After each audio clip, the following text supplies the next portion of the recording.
I, 24 male, walked in on something horrifying with my girlfriend, 23 female, and 2 friends, 23 male/female. Please help me. I've been seeing my girlfriend Laura for a year. She's fantastic, and we adore one another. I'd known Jake and Shelley for 2 years. We weren't close at first since I met them via my circle of friends, but now we're quite close. They love my girlfriend and spend more time with her than with me. Once, they even informed me that if we split up, they would choose her side over mine, despite the fact that I've known them longer. Anyway, I'll go right to it. Laura had just graduated from college and wanted to celebrate. Let me begin by mentioning that she never drinks. I believe she's only drunk once or twice in the year I've known her, and that's because my circle of friends sort of forced her to.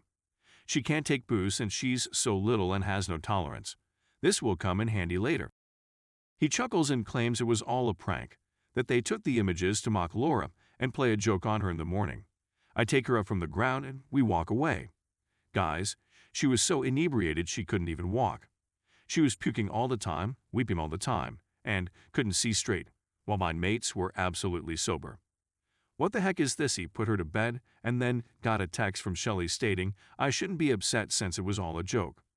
I respond that they took advantage of her and she agrees, but claims they did it in a pleasant manner so she could let free and have fun since she is constantly studying. I was so horrified that I didn't respond and spent the whole night caring for Laura, since she wouldn't stop vomiting. Laura gets a slew of text messages from them the following day, berating her for getting them into trouble. They claim she's an adult woman who can handle her own errors, that they don't care what I think about what they did, that I'm a little.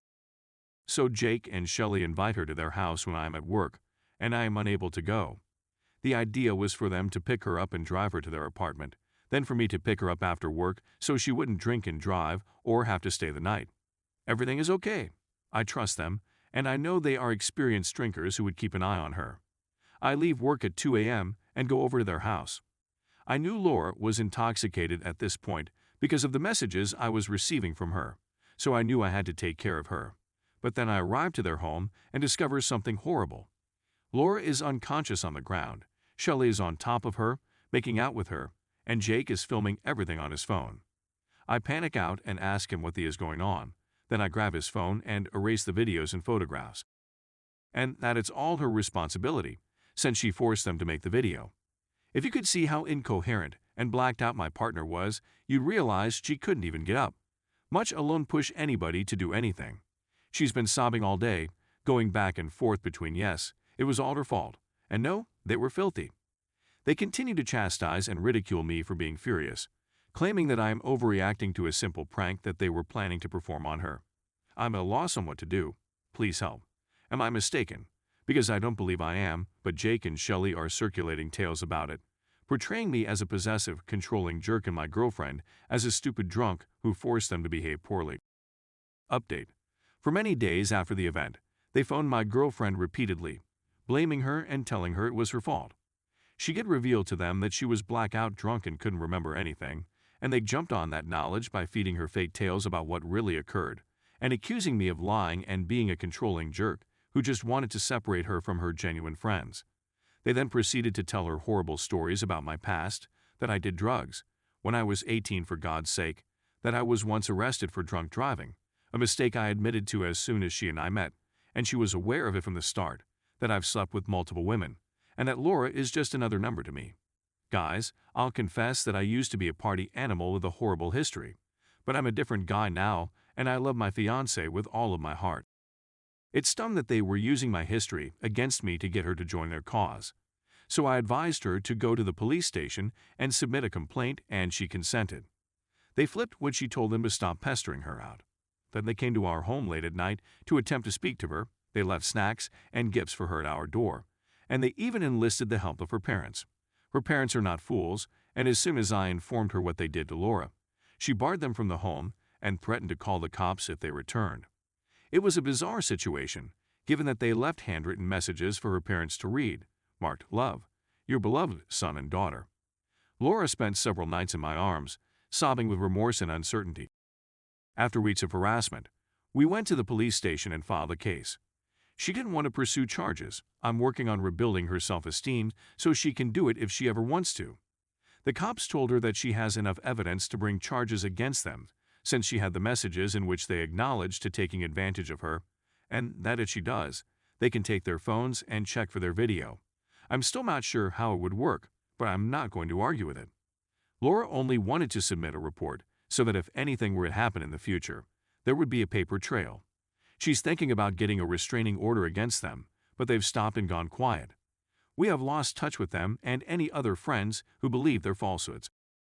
Laura is in treatment and is gradually coming to terms with the fact that she was attacked, and I sometimes accompany her to encourage her. The most difficult aspect for her is not feeling like it's her responsibility. She brings up the fact that she was intoxicated and that if she hadn't been so drunk, it might all have been averted. It is not her fault, I constantly tell her. We'll see if she decides to pursue charges.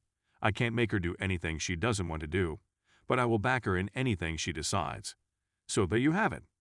I'm not sure what to make of the chaos that ensued that night. I'm not sure why they went insane, leaving her letters and presents and attempting to contact her parents. Could one of you explain it to me? Story 2.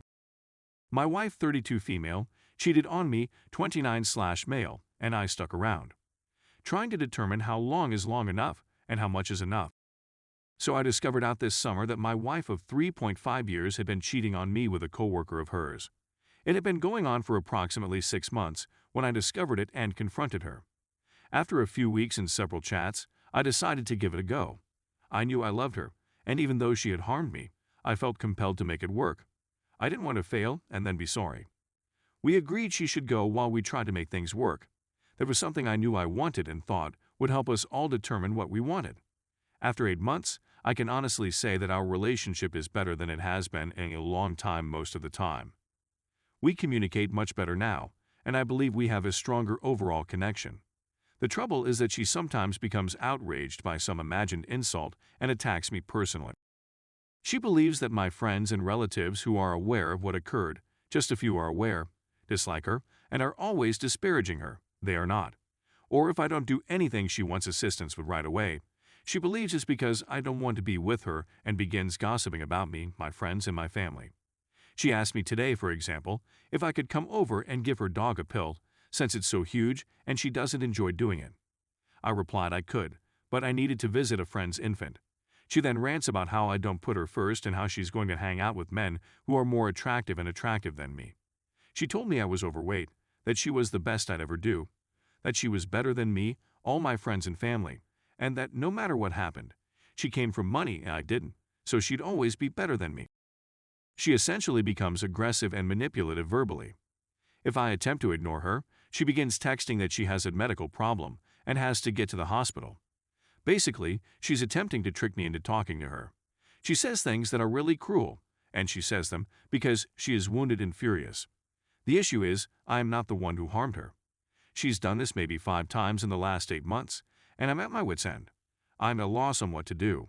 I adore her, and we have a terrific time together 90% of the time. But 10% of the time it's not so fantastic. It's very personal assaults that make me want to terminate things. At the same time, I feel like we're married, and I've agreed to the good and the terrible. I'm at a loss on what to do. Is it possible that I haven't given her enough chances? Should I keep giving her opportunities and trying to make things work? Part of me wonders how she'd fare if we weren't together. We're both from out of town, and she has no relatives here. I'm concerned about her loneliness and what she'll do. Thoughts?